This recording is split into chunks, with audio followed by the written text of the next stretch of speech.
Are you tired of spending too much of your hard-earned money at the supermarket? Are you dreaming of farm fresh eggs, homegrown veggies, and homemade everything? Well, welcome to Ditch the Store, where we break free from supermarket dependence and take back control of our food and household essentials. I'm CJ, and I'm here to show you that life is too short for store-bought eggs. So let's get started. You know, every single June you see people posting pictures of their gardens and going, oh, well, that's it till September, no more growing. And I get really frustrated. Growing up with a mum who grew everything in the garden, winter is not a time where the garden just doesn't need to be used. It can be used. There are things you can grow. It's just that it's different. It's not dead, it's different. Hi, CJ here, Mojo Homestead. For those of you that are new listeners, we live on 120 acres in the Southern Tablelands, and June is a time where it is cold. It is, and I'm a swear bear, so if you're a new listener, I'm sorry, but it's fucking cold. Southern Tablelands gets frosts. We're going to talk about today what you can grow during winter, and what you need to know is that some of these things you could go out and plant this weekend. I'm also going to be upfront about what things you shouldn't even consider growing if you live in a climate like mine, you know, in the southern parts of Australia, or for my Northern American friends in your winter in the north of America.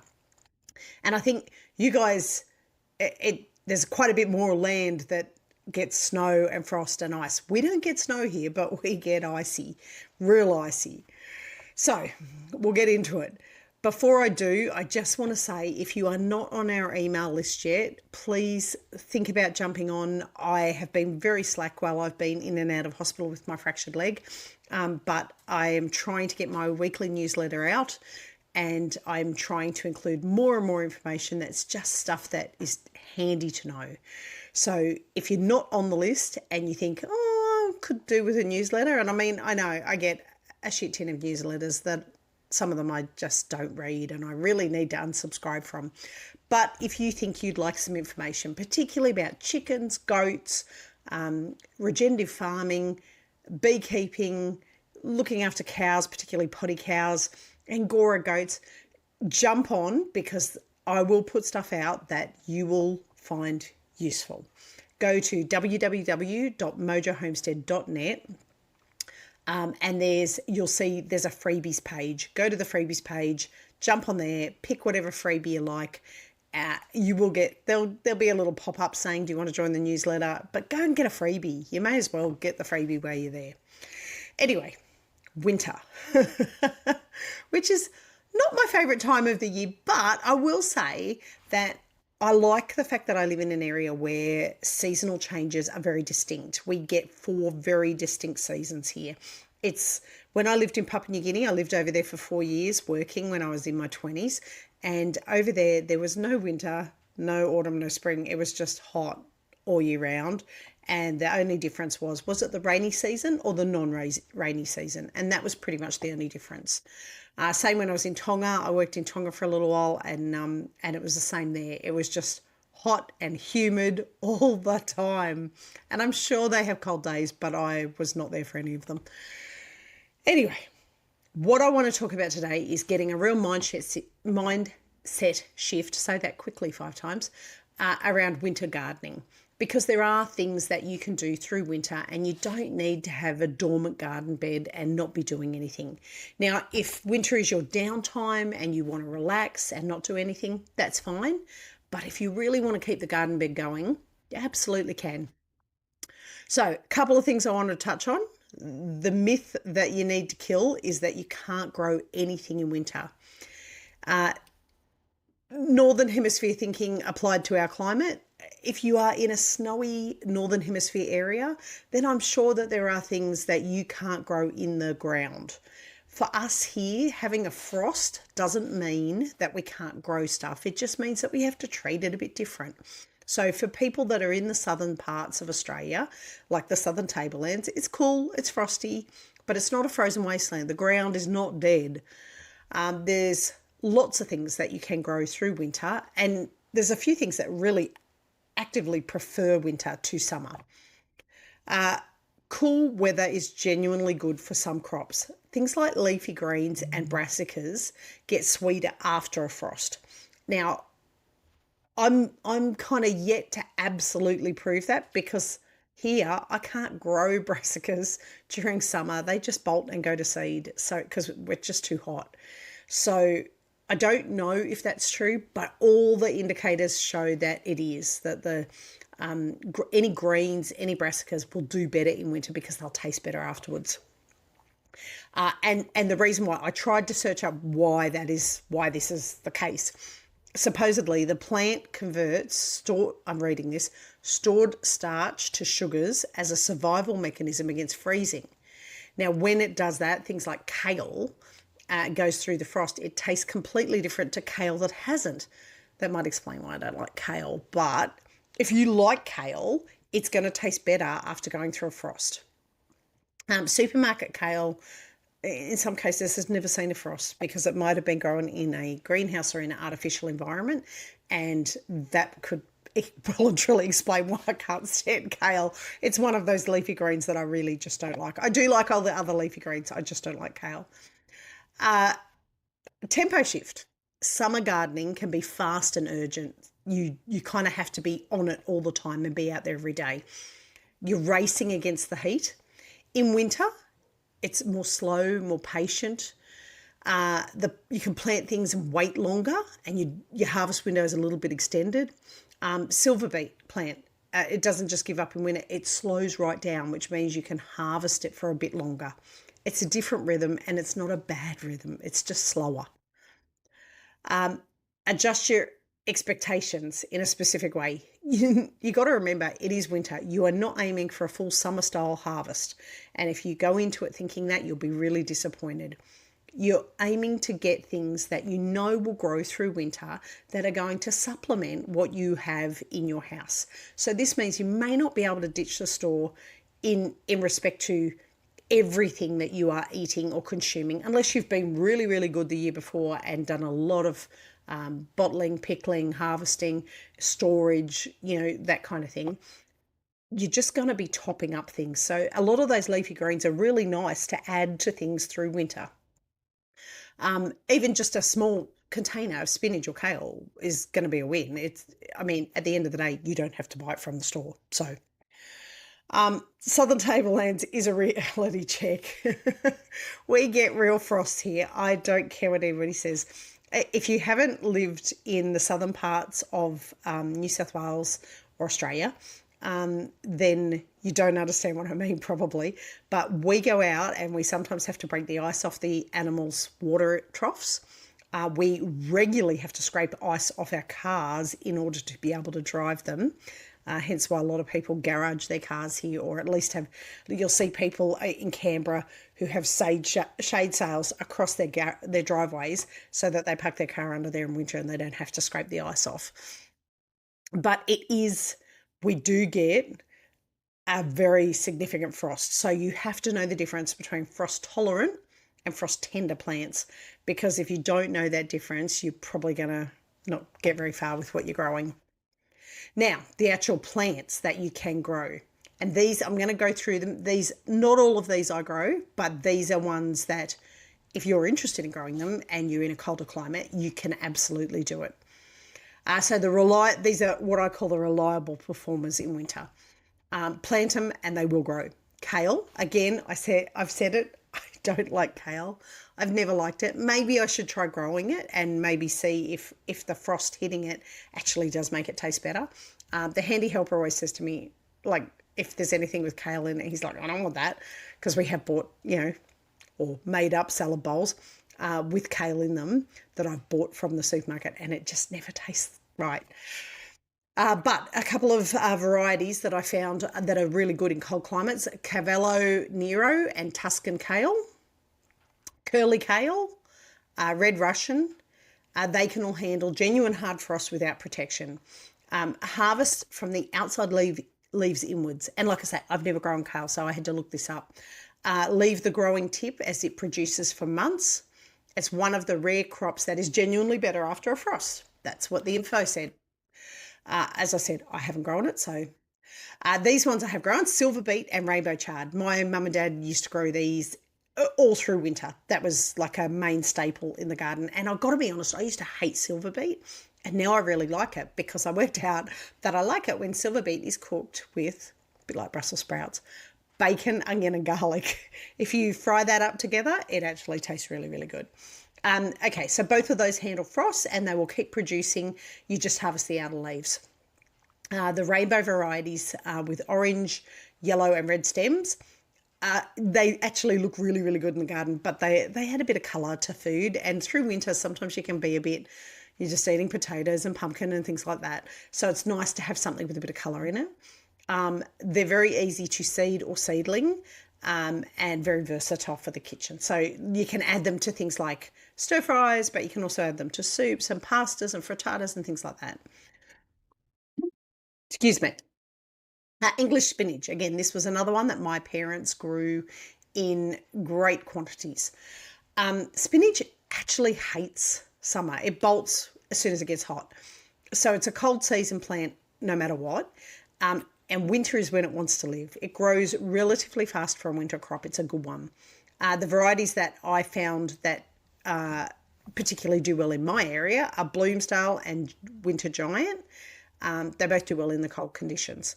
But the really important part, and this is something that I learned through trial and error because I stuffed it up the first time, sow spinach directly into the bed. Do not try and transplant it. It doesn't like having its roots disturbed. It might still grow. It just won't be as happy and grow as big and healthy. Broad beans. Now, we don't grow a lot of beans. We grow a lot of peas, which I'll talk about next. But beans, broad beans are a fairly underrated winter crop because they sow straight into the ground, which means you don't have to do all the stuffing around with transplanting. So no seed trays, so that's good. They germinate slowly in cold soil, but once they get established, then they really kind of take off and go into their own. The good bit about broad beans, and this is why I want to start using them a bit more, is that they're nitrogen fixers. And so anybody that's trying to repair soil health in your garden beds, nitrogen fixers are plants that literally put nutrients back into the soil while they grow. So they're a handy one to do if you have a garden bed that might be a little bit, the soil's not so great, you've been adding compost and things to it to try and help it. Growing broad beans in it will help because it will put some nitrogen back into it. What have I got here? I've got a couple of notes written here, so sorry, I'm reading off the screen. So the bed will be better for the next year's crop after it's had broad beans in it, is what I've got. Varieties that are good. Aquadulce is cold hardy and good for the tablelands. Cole's Dwarf, not Cole's the shop supermarket, Cole's Dwarf, works well in smaller spaces. So if you've only got pots or things like that. When the first flowers appear, pinch out the growing tips, the top 10 centimetres, to direct the energy to the pods and deter black aphids, which love to grow on tender new growth. I didn't know that. I had to look that up. Like I say, broad beans is something that we don't necessarily grow here for eating, but I would probably grow more. I would put it into the ground more to help improve my soil health. So that's something that we are going to try and do. Peas and snow peas. These are ones we definitely grow, and they grow great here. The kids love them. They generally don't make it inside because when the kids were little, they would pinch the peas and the snow peas off and eat them raw, straight out of the garden. So half the time I would be out there trying to pick enough snow peas to put into a stir fry, and there'd be none left because the kids would have taken them. They are a winter crop and a cool temperate climate loving crop. They want cool soil, cool air, so direct. Again, you don't have to stuff around with transplanting. They must have something to climb. Now, what we've done in the past is we've used old tomato trellis kind of things to grow them up, but also at one point the handy helper put a lattice work board up the back, and we had some hooks and things on there, and I just kept draping them onto the hooks to get them to grow up nice and tall. They're climbing plants. They do like to get up with support. Sorry, my phone's dinging here. they can become a tangled disaster. So just it's a good idea to go out there every other day kind of thing and just check if you need to kind of establish where they're going. Snow peas, sugar snap peas let you eat the whole pod, which is very economical on space. And the varieties for the standard pea, Greenfeast and sugar snap if you want the whole pod. Broccoli, which is something I have struggled to grow because I'm just not, I like growing stuff is for me, I have to work at it. Looking after animals, I find super, super easy. I can grow any kind of animal. Plants, some plants I find finicky, and these next two, I do okay with broccoli, although if we have a hot day here, it tends to bolt and go straight to seed. Direct sow again, you'll get better results. Full sun and keep the moisture up to it. Harvest the central head first, and then the side shoots keep coming for weeks. And I think that's where I've stuffed up. I've grabbed things off the side and then it's kind of not kept growing. But a very good value crop. You can keep going back to it and pulling more of it. Cauliflower, a little bit fussier than broccoli, and I have struggled with cauliflower. It likes the cold here. It does need consistent moisture, and it doesn't love, it doesn't love wild temperature swings. So if you have hot days, that can kind of bugger it around. But when it works, it's good. And I like cauliflower. Some people find it a bit blando, but I probably like it because the handy helper and I generally coat it with cheese sauce when we cook it. So it's like not really cauliflower, it's just cheese and cauliflower. It's worth protecting it from severe frosts. So if you do have a shade cloth kind of lid that you can put over your garden beds, it's probably worth having that if you know that you've got really big frost coming up. White, purple and Romanesco varieties work well in winter. Sorry, a little slope of water because I'm coughing because I'm still getting over this horrible flu that everybody's had. Handy helper brought it home from work and it's just killing me. Asian greens, bok choy, pak choy and wombok. Now, I love bok choy. I will put that in just about every stir fry. I'll put in soups. I love making a laksa and chucking it in there. I've got pretty good at making ramen soup for the kids. They really liked it. They went through a phase where they were really into anime and stuff, and all they wanted was ramen soup. And we got really good at making it. I don't make the unami soup base from scratch. I buy it because it takes about 16 hours to make. But everything else we make from scratch. Seriously fast growing in winter. Bok choy can go from seed to harvest in 6 to 8 weeks, even in cool climates. So that's a good one if you want some, like a quick benefit, a quick boost, to say, yes, I've grown something. Great for stir fryers. Wombok and Chinese cabbage take a bit longer, but they're really good. And if you are into fermenting, which I am, this year I'm determined to get some cabbage and some wombok to ferment and make sauerkraut and kimchi. But also good for stir fries, for fresh wraps. I'm going to have a go at making, because I'm trying to stay off the carbs again. Now that my leg is healed, I'm trying to get my health back together. And I was looking at using cabbage leaves for wraps, for wrapping meat and other things in, instead of using rice paper rolls and things like that, or breaded wraps. Most are frost sensitive. They're more frost sensitive rather than kale or silverbeet, so they benefit from some frost protection on the very cold nights. So again, like the cauliflower, if you've got a little lid, maybe grow them nearby so that you can kind of cover them over if it gets too frosty. Cabbage is the next one on my list. Slow, but if you get it growing, and this is what I want to do this year, is get it growing, because I want to make my own sauerkraut. I had a crack at making my own sauerkraut, and I ended up in hospital with another surgery with my leg, and as a result, unfortunately, that meant that my sauerkraut kind of sat, and Handy Helper didn't realise that it was in the fermenting jar, and it got a bit yuck. So that went out into the compost, and I'm going to have another go. Plant seedlings now for getting them through late winter or early spring. Green Drumhead or Savoy are the reliable cool season varieties, because I think you can grow cabbage certainly through spring, not summer. I don't think that it really likes the heat. One of the better crops for storing once harvested. So this is a good one for if you have a cool room or like a root cellar where you can store it and know that it's going to last a bit longer. It doesn't just kind of fall over and wilt, as soon as it's kind of out of the ground. And of course you can ferment it and turn it into sauerkraut, which will make it last a lot longer. Leeks, seriously underrated. I like leeks. I love adding leeks to soup. I find that they add a better kind of flavour almost than onions do. Plant seedlings now, they'll sit in the ground happily all winter without much attention at all, which is, again, a great one for me, because if you're not a, natural gardener, then anything that doesn't require too much attention is going to be a win. And you can just harvest as you need them. They are very frost hardy, and they're I've got a note here, they're most patient crop in a winter garden. So for people like me who it's a real battle to make sure that we don't fuck up our garden, they are a great one to grow.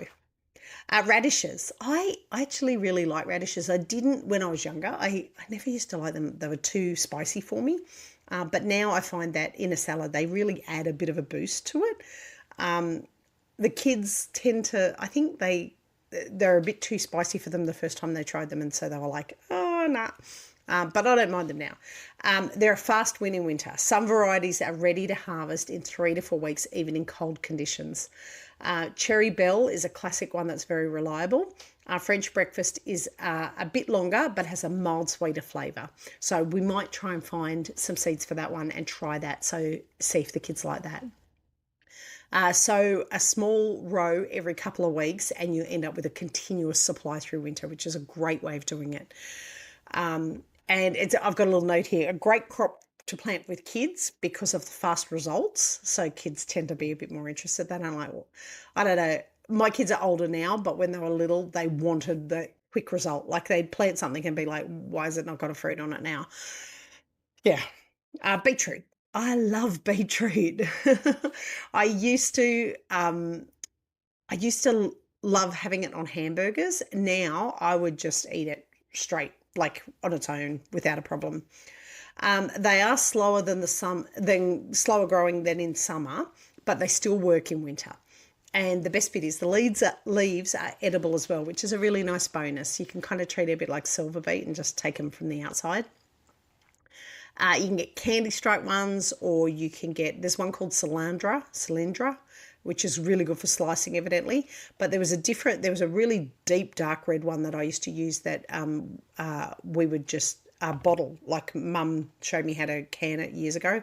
And they look really good and they eat really well. Very nice taste. Turnips and swedes. I tend to use these only in soups, and I know some people will roast them and things like that. And mash them and stuff like that. And I've never really got into doing that, but definitely I will chuck them in a soup to kind of extend the soup and make it kind of go further. The kids don't even realise half the time they're not potatoes and eat it anyway. But they are hardy root vegetables, and they grow through genuine frost without any drama. And I didn't know this, but turnip greens, so the leaves out of the turnips, are edible as well. Go figure. Garlic. Technically, the ideal window for Southern Tablelands is March to early May, when the soils have cooled down after summer. But if you're listening to this in June and you haven't planted it yet, you've missed the sweet spot for this season. But you could plant it anyway. Stick a clove in, mark it, see what happens. I have put some in, so we'll see how we go. I was late getting them in because I was in and out of hospital with this bloody fractured leg. So I was late getting there, but we got there in the end. Worst case scenario, you'll still have usable bulbs to plant again anyway. Varieties particularly suited to Southern Highlands, Monaro Purple and the Australian Purple, which are really big ones too. You buy the seed garlic from a garden centre or nursery. Don't buy supermarket garlic and put that in the ground. It's often treated to prevent it from sprouting, so it won't necessarily sprout. Sometimes you'll be in the supermarket and you'll see some that have started to sprout. If they've started to sprout, then they're probably not treated, and you might be right. Spring onions can go in virtually any time of the year and handle frost pretty well. They're fast and easy to grow, and you can snip the tops and they will regrow, which is always handy. And spring onions are one of those things that they're always so expensive at the supermarket, and I don't use them often enough to buy a bunch of them. Like, I'll buy a bunch and then use half of it and the other half sits in the fridge. So growing that is going to save you at the store anyway, because you'll only take what you need. Herbs. There's a couple of herbs that do okay in the cold. Parsley is extraordinarily frost hardy and loves cold weather. Coriander, absolutely have to grow it here in the cold weather because it bolts in the summer. Here, I've tried it. It just does not do well in the heat. Now, I know a lot of people hate coriander, and for my North American friends, that's cilantro. I know people hate coriander. I love coriander. I could literally sit and eat bunches of it. The handy helper says it tastes like soap, and he thinks that I'm crazy and I'm eating poison. But if you like coriander, go ahead and grow it through winter. Also, established rosemary, thyme and sage will all go through winter without any problems. You might struggle if they're only little and the frost is very bad, then it might not be great for them. But if they're already an established plant, then you should be fine. And chives also will keep going regardless. Now, I had a little note here in my little research that I was doing, because there was some things that I like, there's some plants that I just didn't know did so well in winter. Mustard greens are fast, spicy. That's why they're called mustard greens, and frost hardy and great for throwing into soups or serving on the side. And they are often overlooked as far as a winter growing crop. And there's this other one, which Kohlrabi, and I had to look this up. I wasn't sure at all what it was. It looks like something from another planet. It tastes like a mild cross between a broccoli stem and a turnip. And evidently children find that alien shape hilarious. Grows surprisingly well in winter, and both the bulb and the leaves are edible. So another good one if you want to use all your available space and make everything very, very efficient. Now, what doesn't work, and I'm going to be honest with you, these ones here, unless you live in a warm climate, don't bother. Like, if you're in a frosty climate, the poor plants are going to die. So don't bother. You'll waste money. Tomatoes. Absolutely not.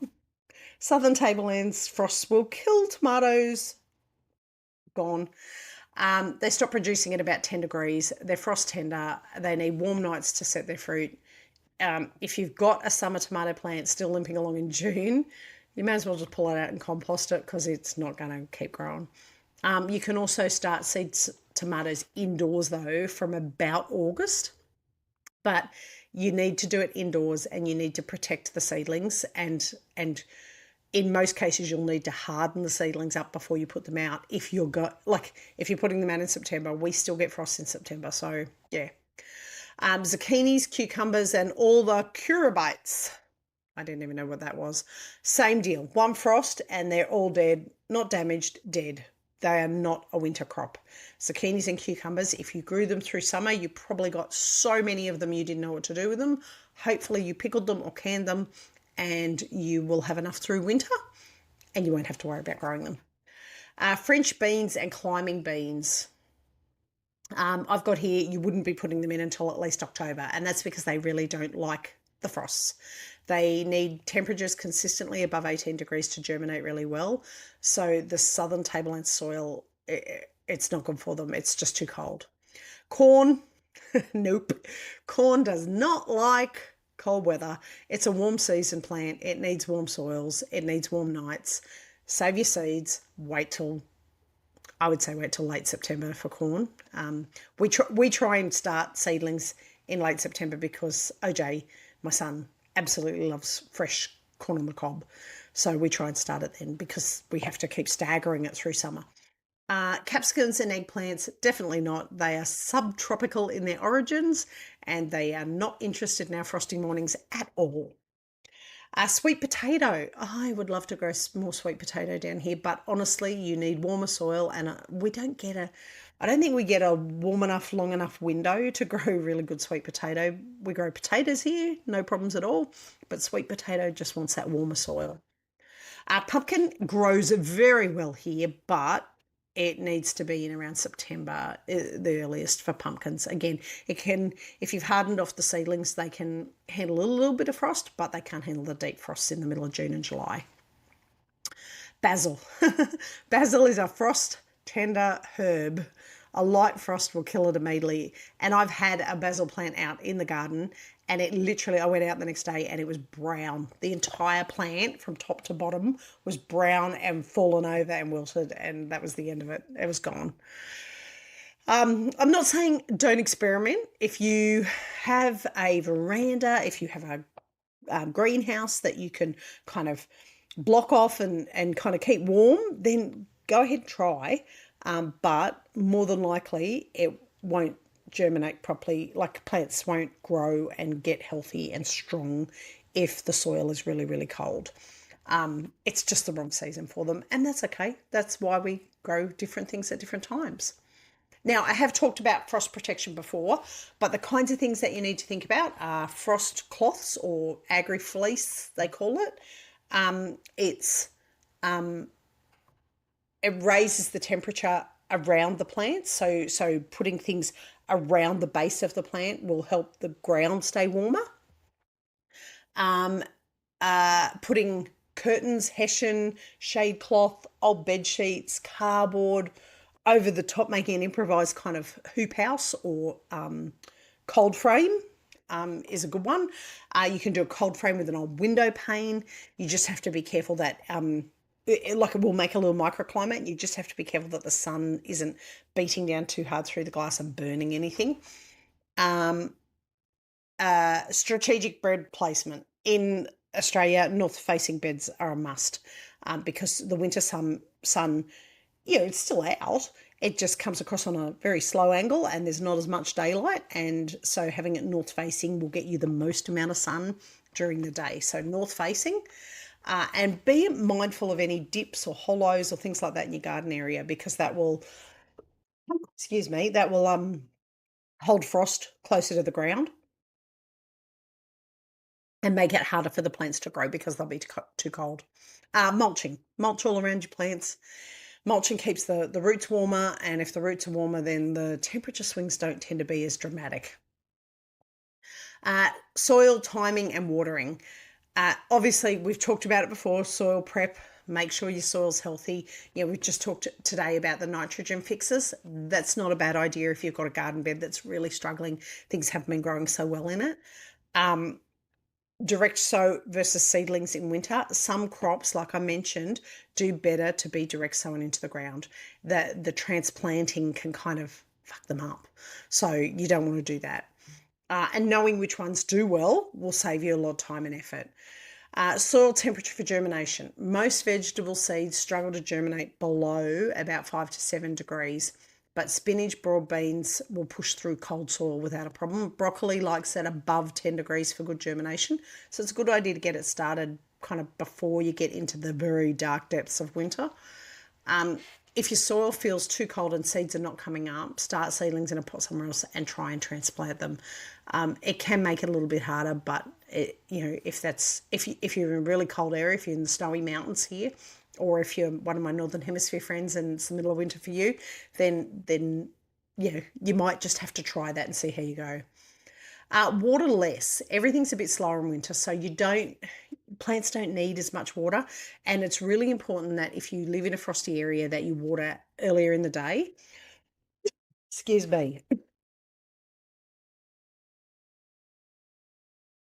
Sorry about that. I had to stop the recording. Then I was coughing and didn't want to cough down the microphone.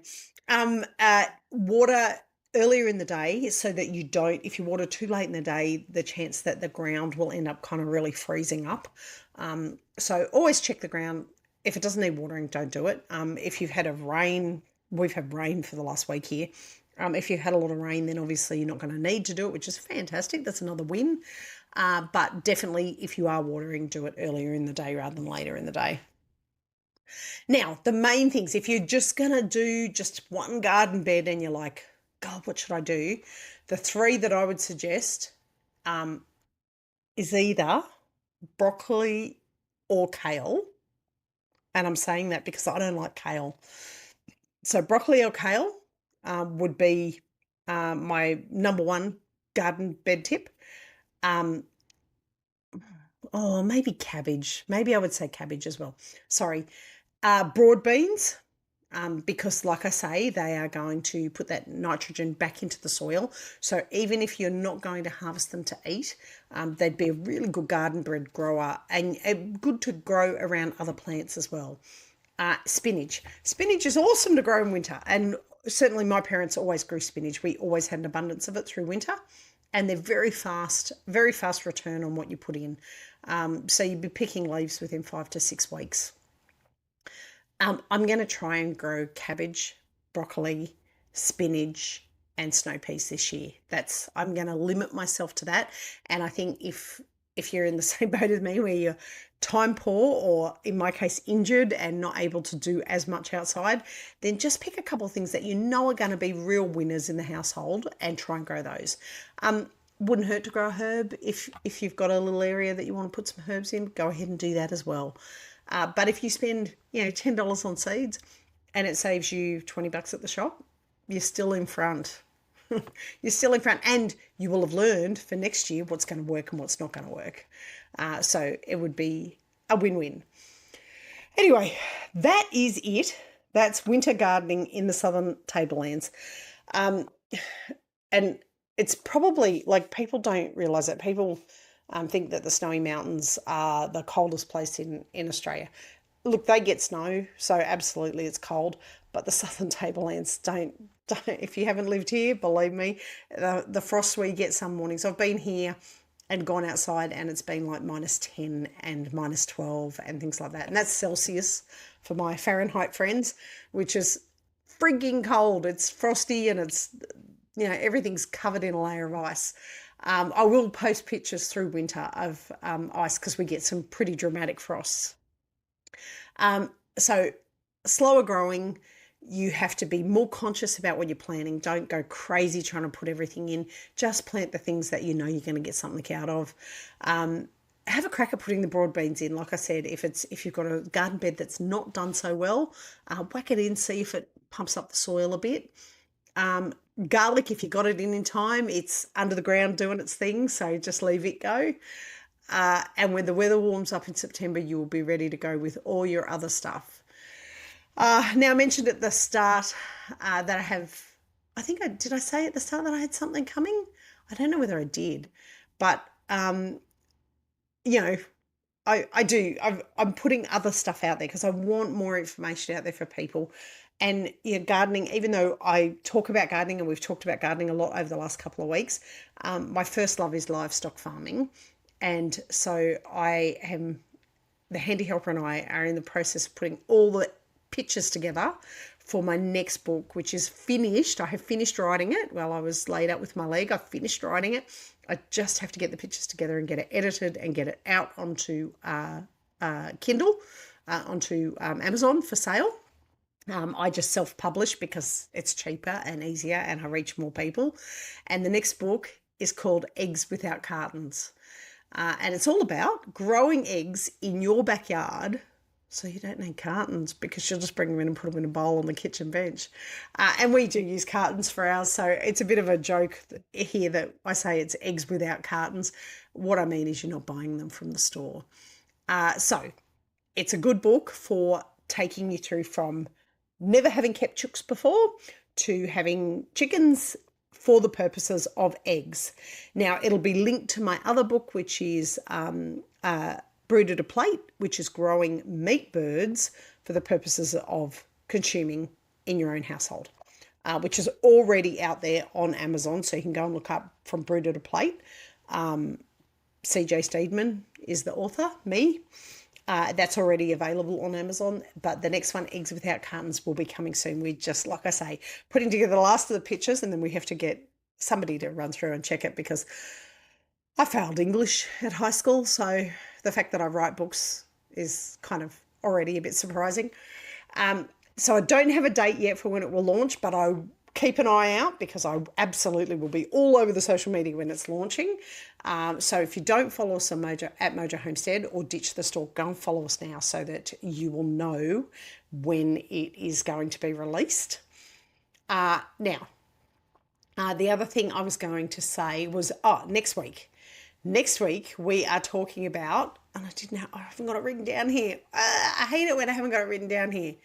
Next week we are talking about chickens because they're my first love anyway. We're talking about chickens, and we're talking about chickens when they stop laying through winter, which is really frustrating, and I feel your pain.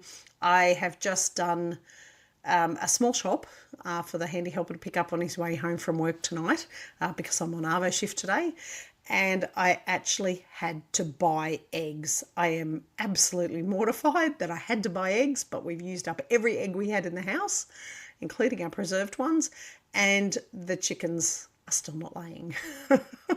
We gave away too many of our eggs. Like we sell eggs, obviously, but I gave away too many of our eggs and didn't keep enough for us through winter. So we have had to buy eggs. I am going to go up there and speak to the girls very sternly about the fact that they are freeloaders, and we will be discussing it next week about what kind of freeloaders they are. Anyway, that is it for me. Let me know how you go with your gardens. If you post a picture on social medias, please, please, please link me in at Mojo Homestead and let me know so that I can go in there and be your biggest cheerleader. That's all for me. Bye for now. We'll talk next week. Well, that's it for today's episode of Ditch the Store. If you're loving the journey to self-sufficiency, be sure to subscribe. You can also leave a review for us or share this episode with a friend who's ready to break up with their supermarket. If you've got questions or success stories, we'd love to hear about them on the socials. You can also find me at www.mojohomestead.net. Until next time, keep raising, growing and making. And remember, life's too short for store-bought eggs.